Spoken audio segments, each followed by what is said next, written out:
আসসালামু আলাইকুম। এখন শুনবেন সংবাদ শিরোনাম।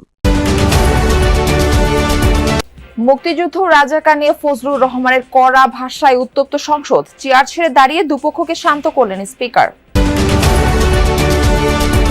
রাজধানী নিউ মার্কেটে গুলিতে শীর্ষ সন্ত্রাসী টিটন নিহত, আন্তঃকন্দল থেকে হত্যার ধারণা পুলিশের, অপরাধীদের ধরতে চলছে অভিযান। রাজধানীতে র‍্যাব পরিচয়ে ব্যবসায়ের অর্থ লুট, হাত চোখ বেঁধে ফেলে দেয় পূর্বাচলে, চক্রের মূল হোতা সাবেক পুলিশ সদস্য শাহীন গ্রেফতার হয়েছিল আগেও। দখলদারিতার বর্জ্য জমে নালায় পরিণত হয়েছে রামচন্দ্রপুর খাল, দুর্গন্ধে খোলা যায় না বাড়ির জানালা, ভারী বৃষ্টিতে উপচে পড়ে পানি। এখন শুনবেন বিস্তারিত। মুক্তিযুদ্ধের সাথে জুলাই আন্দোলনের তুলনা অমূলক বলে মন্তব্য করেছেন সরকার দলীয় সংসদ সদস্য ফজলুর রহমান। কথা বলেন জামায়াতের রাজনীতি প্রসঙ্গেও। তার বক্তব্যের প্রতিবাদ জানান বিরোধী দলীয় নেতা ও সংসদ সদস্যরা। মঙ্গলবার সরকার ও বিরোধীদের বক্তব্যে উত্তপ্ত ছিল জাতীয় সংসদ। এছাড়া মঙ্গলবার টেবিলে উত্থাপিত প্রশ্নের উত্তরে স্বরাষ্ট্রমন্ত্রী সালাউদ্দিন আহমদ জানান, গোয়েন্দা তথ্যের ভিত্তিতে মব সন্ত্রাসের বিরুদ্ধে ব্যবস্থা নেওয়া হচ্ছে। প্রশ্নোত্তর দিয়ে শুরু সংসদ। এক পর্যায়ে উত্তপ্ত হয়ে ওঠে সরকার দলীয় এমপি ফজলুর রহমানের বক্তব্যকে কেন্দ্র করে। রাষ্ট্রপতির বক্তব্যের উপর ধন্যবাদ প্রস্তাবের শুরুতে মুক্তিযুদ্ধ ও জুলাই আন্দোলনের তুলনা অমূলক বলে মন্তব্য করেন তিনি। বলেন, মুক্তিযুদ্ধ এত সহজ জিনিস নয়, ব্রিটিশ বিরোধী দীর্ঘ আন্দোলনের ফসল মুক্তিযুদ্ধ। পরে কথা বলেন কিছুদিন আগে সংসদে আনা শোক প্রস্তাবে যুদ্ধাপরাধীদের নাম অন্তর্ভুক্তি নিয়েও। জামায়াত কোনোদিন সরকার গঠন করতে পারবে না বলেও মন্তব্য তার। আর এই বক্তব্যে উত্তপ্ত হয়ে ওঠে জাতীয় সংসদ। ফজলুর রহমানের বক্তব্যের প্রতিবাদ জানান বিরোধী দলীয় নেতা ডাক্তার শফিকুর রহমান। নির্ধারিত সময়ে এ নিয়ে যুক্তি তুলে ধরেন জামায়াতের সংসদ সদস্য শাহজাহান চৌধুরী। এর আগে পরিস্থিতি শান্ত করতে বক্তব্য রাখেন স্বরাষ্ট্রমন্ত্রী সালাউদ্দিন আহমেদ। পরে কথা বলেন পররাষ্ট্র প্রতিমন্ত্রী। অন্তর্বর্তীকালীন সরকারের সমালোচনা করলে জবাব দেন বিরোধী দলীয় চিফ হুইপ। টেবিলে উত্থাপিত প্রশ্নোত্তরে স্বরাষ্ট্রমন্ত্রী জানান, পুলিশে 10,000 কনস্টেবল, 4,000 এসআই, 400 সার্জেন্ট পদ সৃষ্টির কার্যক্রম চলমান রয়েছে। গোয়েন্দা তথ্যের ভিত্তিতে মব সন্ত্রাস ও চাঁদাবাজদের আইনের আওতায় আনার কার্যক্রম হাতে নিয়েছে সরকার। এছাড়া কিশোর গ্যাং সদস্যদের বিশেষভাবে নজরদারি ও তালিকাভুক্ত করতে সারা দেশে পুলিশকে নির্দেশ দেয়া হয়েছে বলে জানান তিনি। যুক্তরাষ্ট্রে নিহত 2 বাংলাদেশি শিক্ষার্থীর মরদেহ দেশে ফিরিয়ে আনার ব্যাপারে উদ্যোগ নেওয়া হয়েছে বলে সংসদকে জানান পররাষ্ট্রমন্ত্রী। রাজধানীর নিউ মার্কেটে দুর্বৃত্তের গুলিতে নিহত হয়েছেন শীর্ষ সন্ত্রাসী খন্দকার নাঈম আহমেদ টিটন। মঙ্গলবার রাত 8টার দিকে নিউ মার্কেট বটতলা এলাকায় শহীদ শাহ নেওয়াজ ছাত্রাবাস সংলগ্ন রাস্তায় এই হত্যাকাণ্ডের ঘটনা ঘটে। রক্তাক্ত অবস্থায় উদ্ধার করে স্থানীয়রা তাকে হাসপাতালে নিয়ে যায়। চিকিৎসকরা জানান, সেখানে পৌঁছানোর আগেই তার মৃত্যু হয়েছে। মরদেহ রাখা হয়েছে ঢাকা মেডিকেলের জরুরি বিভাগের মর্গে। পুলিশ জানায়, টিটনের শরীরে 5টি গুলির আঘাত রয়েছে। 2001 সালে সরকার ঘোষিত 23 শীর্ষ সন্ত্রাসী তালিকার 2 নম্বরে নাম ছিল তার। নিহত টিটন আরেক শীর্ষ সন্ত্রাসী সঞ্জিদুল ইসলাম ইমনের শালক। ঘটনার সাথে জড়িতদের পরিচয় শনাক্তে পুলিশ সিসি ক্যামেরার ফুটেজ বিশ্লেষণ করছে। পুলিশের ধারণা, শীর্ষ সন্ত্রাসীদের মধ্যকার অন্তঃকন্দলে তাকে হত্যা করা হয়েছে। মামলা প্রক্রিয়াধীন রয়েছে এবং যদি আটকের বিষয়টি বলি তাহলে এখন পর্যন্ত কিন্তু আটক কাউকেই করা সম্ভব হয়নি।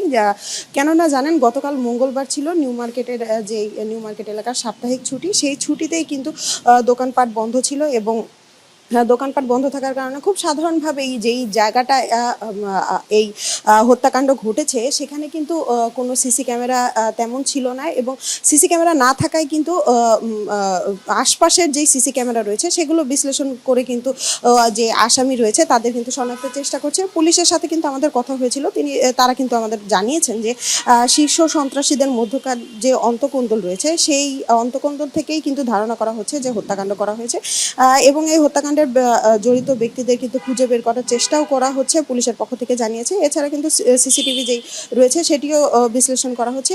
তবে আরেকটি কথা উঠে আসছে, যেটি হচ্ছে খন্দকার নাঈম আহমেদ টিটনের যিনি কিনা শ্যালক ছিলেন শীর্ষ সন্ত্রাসী এই সঞ্জিদুল ইসলাম ইমন, তাকেও কিন্তু ধারণা করা হচ্ছে। তবে এখন পর্যন্ত কিন্তু সঠিকভাবে নিশ্চিতভাবে বলা যাচ্ছে না। তবে বলা যায় যে গতকাল যেহেতু মঙ্গলবার ছুটির দিন ছিল, নিউ মার্কেট এলাকা র‍্যাবের পোশাক পরা কিন্তু র‍্যাবের সদস্য নয়, এই বাহিনীর পরিচয়ে রাজধানীতে এক ব্যবসায়ীর 65 লাখ টাকা হাতিয়ে নেওয়ার অভিযোগ পাওয়া গেছে। তুরাগ থেকে মাইক্রোবাসে তুলে হাত চোখ বেঁধে ফেলে দেয়া হয় পূর্বাচলে।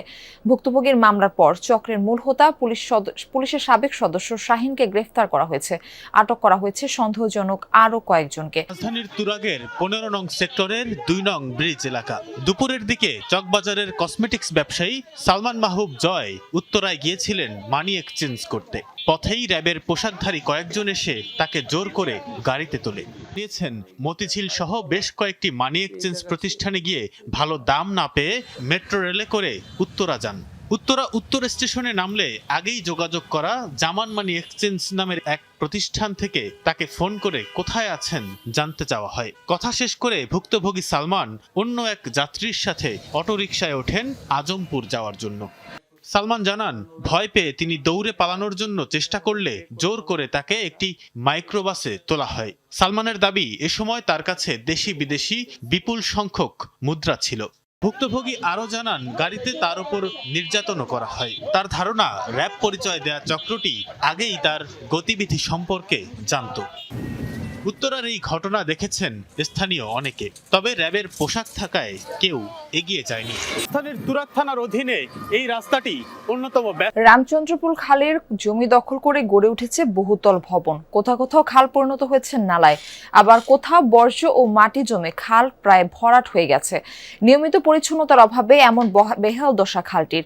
দুর্গন্ধে বাড়ির জানালাও খোলা রাখা যায় না। ভারী বৃষ্টি হলেই খালের পানি উপচে পড়ে, অথচ পানি প্রবাহ ফিরিয়ে আনা গেলে খালটি স্থানীয়দের জন্য আশীর্বাদ হতে পারত। রাজধানীর পশ্চিমাংশে বুড়িগঙ্গার মোহাম্মদী হাউজিং এলাকা থেকে রামচন্দ্রপুর খালটির উৎপত্তি।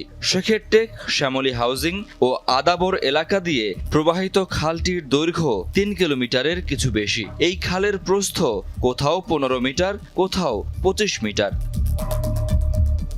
খালটির শুরুর প্রায় 1.5 কিলোমিটার অংশ মোটামুটি পরিচ্ছন্ন, পানির প্রবাহও আছে। কিন্তু চন্দ্রিমা মডেল টাউন হাক্কার মোড়ের অংশে পৌঁছাতেই বদলে যায় দৃশ্য। খালের এই অংশে জমে আছে গৃহস্থালী বর্জ্য, প্লাস্টিক ও পলিথিন। আবর্জনার কারণে খালের এই অংশে পানির প্রবাহ বন্ধ হয়ে গেছে। হাক্কার গলি থেকে সামনে এগোলে বর্জ্যের স্তূপ আরো ঘন হতে দেখা যায়। কোথাও কোথাও বর্জ্য আর মাটি জমে খালের মাঝে এমন শক্ত হয়ে গেছে যে মানুষ দাঁড়াতে পারে। বিভিন্ন ধরনের আবর্জনায় খালটির বেহাল দশা। পানি প্রবাহ পর্যন্ত বন্ধ হয়ে গেছে। খালটি বাঁচাতে হলে পানি প্রবাহ ফিরিয়ে আনতে হবে, পাশাপাশি নতুন করে আবর্জনা ফেলা বন্ধ করতে হবে। এখানে খালটি পারাপারে বাঁশের সাঁকো তৈরি করা হয়েছে। ঝুঁকি নিয়েই হাজারো বাসিন্দা চলাচল করেন সাঁকো দিয়ে। আদাবরের শ্যামলী হাউজিং এর 3 নম্বর সড়কের কাছে খালটি ইউ আকৃতিতে বাঁক নিয়েছে। এই বাঁকের জায়গাটিতে বর্জ্যের পরিমাণ সবচেয়ে বেশি। খালের 2 পাড় দখল করে উঁচু ভবনও তৈরি হয়েছে। খাল খুঁজে পাওয়াই কষ্ট।